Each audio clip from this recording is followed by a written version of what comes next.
I mean, you get a call, all of a sudden, you're going to be vice president nominee. And then Hillary called me at 7:32 p.m. on July 22nd. Not that it was memorable. Yeah. And I started to say yes. She said, will you be on the ticket with me? I started to say yes. She said, don't talk. I want to tell you why first.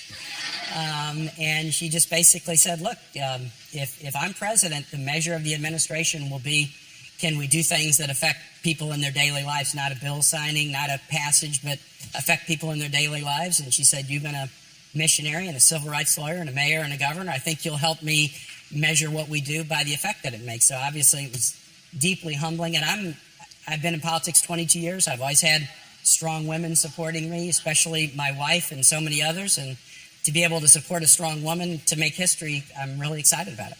That's amazing. Well, first of all, thank you for everything that you have been doing for a long, long time. We were talking backstage. Let's just get to this. Yep. So, first of all, how is she doing with the pneumonia? She's good. Yes. She's very good. Back out on the trail and powering through, like, multitasking women and men often have to do, but she's back on the trail and doing good. Good. Glad to hear that. Yeah. Now, you obviously, because you're the nominee for vice president, you have to defend Hillary because that's your job. Absolutely. Do you feel bad for Mike Pence that he has to defend? I mean, because he's got to be constantly like, oh no, what do I say now? Like, what did he say now? Yeah, no, it is part of the role. I don't find that a heavy lift at all to do the work I have to do to tell people Hillary's story. Hillary and I are both Midwesterners. We both grew up in Republican families. We both grew up in small business families. We both grew up in religious households. I kind of know the vibe.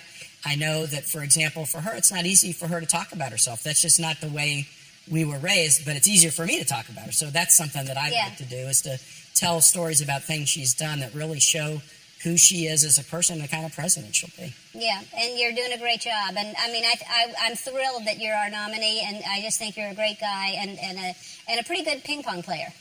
She just trounced me backstage. Well, that's why I'm saying you're pretty good, because you didn't beat me, but you really didn't. As you're busy with other things, but as we got playing, you got better and better. So I was very impressed. If we played again, I bet you'd beat me. I got that. I'm not gonna take you up. You said you hadn't played since you were like 25. I want to show a picture of something I found. That is this when you were about 25? Very, very. There you are. That is me. Look at you. Me. Yes, that is me. Wow, that's look at that. My wife Ann of 32 years got interviewed by Cosmo, and they said, hey, they showed her some of these pictures. Back in the day, your husband was pretty hot, and she said he's hotter now. And so, but as with any marriage, there's a punchline. So I saw that line, and I called her and said, hey, thank you for saying I'm hot. She said, I didn't say you're hot. I said you're hotter now than you were then. I thought you looked goofy back then.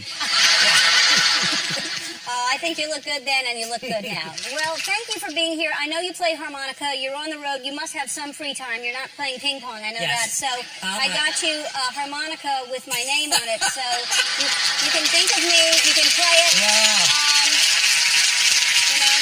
Your own harmonica. All right. Yeah.